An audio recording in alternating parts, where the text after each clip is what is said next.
Levantou-se então uma tempestade dessas tremendas, com vento forte, o que era, aliás, comum no lago.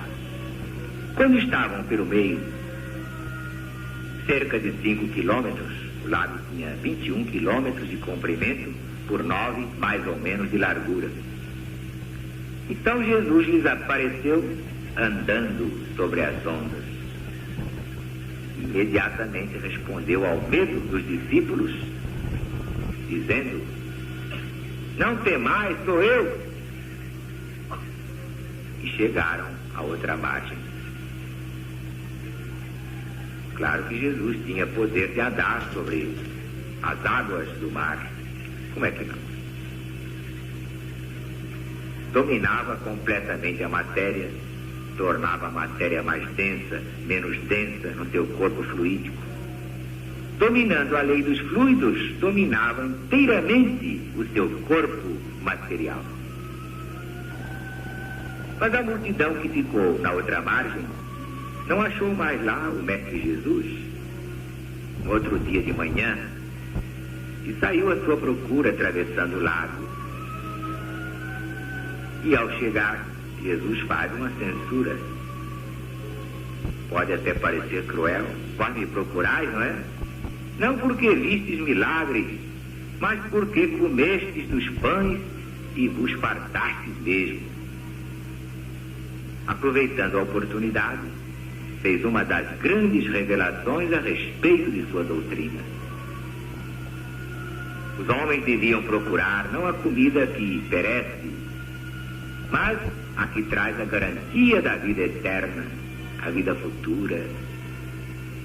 O povo perguntou o que havia de fazer para praticar a obra de Deus, entendendo perfeitamente que a comida a que Jesus se referia era a sua doutrina, era o seu evangelho, o evangelho de Deus. E ele mesmo explica: a obra de Deus é esta, que acrediteis naquele que ele enviou, o Cristo. Para se convencer, o povo pergunta com que milagre Jesus o provará. Citam o exemplo de Moisés. Por quê? Porque Moisés deu maná, o pão que caiu do céu, aos hebreus no deserto. O que é que Jesus lhes dava? Que fizesse a demonstração.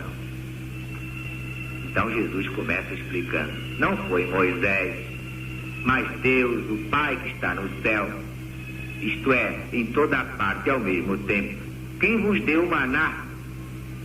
Porque somente Deus dá o verdadeiro pão que desce do céu ao mundo para lhe dar a vida. Então o povo reclama esse alimento. O que acontece? O próprio Jesus se apresenta como sendo ele mesmo o pão da vida, porque ele trouxe ao mundo as palavras, a doutrina de vida para alimentar a humanidade por todos os séculos. Declarou: eu sou o pão da vida. E explica logo a seguir, bem claramente, para não deixar dúvidas, que ele falava da sua doutrina. Quem vem a mim, de modo algum terá fome. Aquele que crê em mim, nunca jamais terá sede.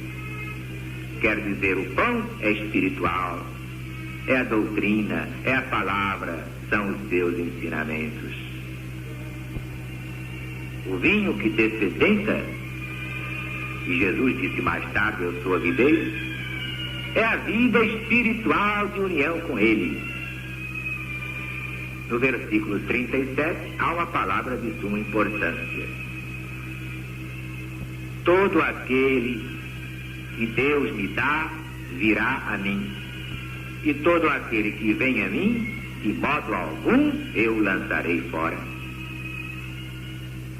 Ora, se compararmos com a outra palavra de Jesus: Pai, assim como me deste poder sobre toda a humanidade, a fim de que conceda a vida eterna a todos aqueles que me tens dado, vamos encontrar estas palavras no capítulo 17 deste mesmo Evangelho. Então poderemos concluir que a humanidade inteira é de Jesus, pertence a Jesus. E como ele não lança fora ninguém que o busca para se salvar, a humanidade toda já está no caminho da salvação.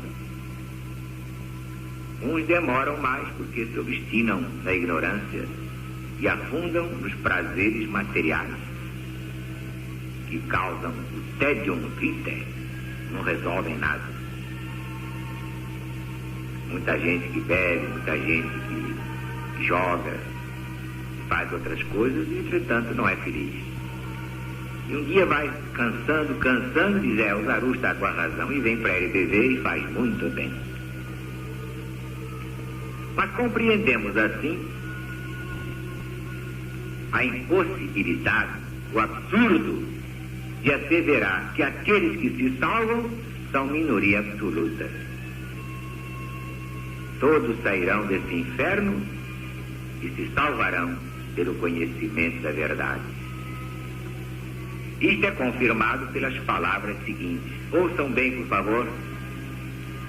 Eu desci do céu, não para fazer a minha vontade, mas a vontade daquele que me enviou.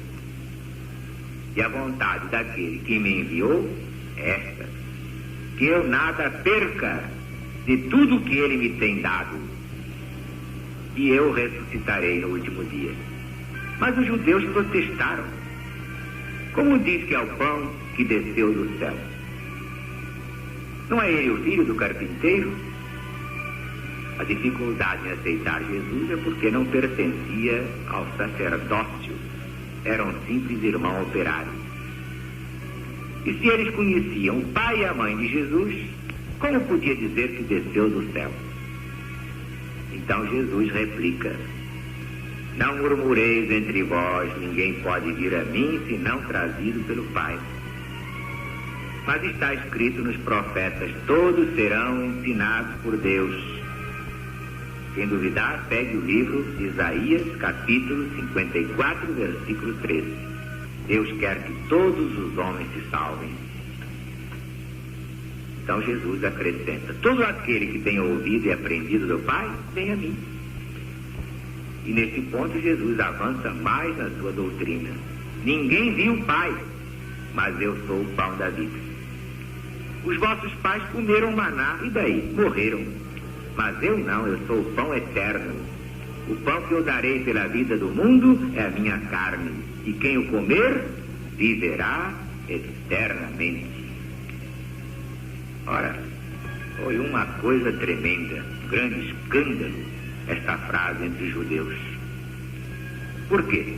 Eles entenderam que Jesus daria de comer a sua própria carne. Estava dando lições de verdadeiro canibal, antropofagia. Então Jesus reafirma enfaticamente para a multidão que não podia penetrar o sentido espiritual do seu ensinamento. Se não comeis a carne do Filho de Deus e não bebeis o seu sangue, não tendes a vida em vós. Quem come a minha carne, quem bebe o meu sangue, tem a vida eterna. Porque a minha carne é verdadeira comida, meu sangue é verdadeira bebida. Quem come minha carne e bebe meu sangue, permanece em mim e eu nele. Quem de mim se alimenta, viverá por mim. Este é o pão vivo que desceu do céu. Quem come esse pão, viverá eternamente. E todas essas coisas Jesus ensinava na sinagoga de Cafarnaum. Mas os próprios discípulos de Jesus interpretaram suas palavras ao pé da letra. Como é? Tinham de fato, então, de comer a carne dele, beber o sangue dele? Ué, como poderia ocorrer semelhante coisa? Mas a estes, aos discípulos, aqueles que já tinham capacidade de entender, Jesus explica: o Espírito vivifica, a carne para nada aproveita. As palavras que eu vos tenho dito são espírito e vida. Só os iniciados nos meus ensinamentos podem entender o que eu ensino simbolicamente. Minha carne é o meu evangelho, meu sangue é a minha palavra. Só o espírito pode dar vida, a carne para nada vale. Minhas palavras são espírito e são vida. Claro que não podem ser interpretadas ao pé da letra, mas pela compreensão espiritual. Como dizia São Paulo, as coisas espirituais se discernem espiritualmente. Do contrário, parecem loucura. Diz mais São Paulo, a letra mata, o espírito vivifica. Como está na segunda epístola aos Coríntios, capítulo 3, versículo 6. O pão vivo que desceu do céu é a própria carne de Jesus para nos alimentar. São os seus ensinamentos de vida eterna. É a palavra de Deus, é a palavra de Jesus. Quem seguir esses ensinamentos se alimentará deles para todo sempre. Viverá deles, obedecendo a eles tão intimamente como se estivesse comendo a própria carne de Jesus, bebendo o sangue dele. E alguns discípulos não gostaram e ficaram achando que Jesus não estava muito normal, se afastaram dele. Não podiam admitir semelhante antropofagia e só a compreendiam nesse sentido. E eram discípulos, hein? O que é que eu vou dizer? E quer que eu vou me queixar de gente que acha que eu fiz isto ou aquilo? Eu não faço nada que Jesus não manda. Eu tenho meus sinais, recebo os meus sinais nas minhas visões, nos meus sonhos, nas minhas intuições. Eu não tenho ideias próprias, nem quero ter vontades próprias. Eu só faço o que ele quiser, o que ele mandar. Quero ser apenas instrumento e nada mais. Confio é nele, exclusivamente nele.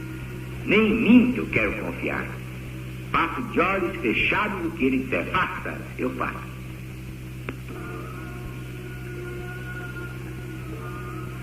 Mas Jesus perguntou também aos 12 se eles queriam ir embora, como os outros foram. Vemos que Jesus prefere perder todos a modificar o ensinamento da verdade, a desobedecer ao chefe divino, ao Cristo planetário, ainda que fique sozinho, mas a verdade ele a dará, custe o que custar.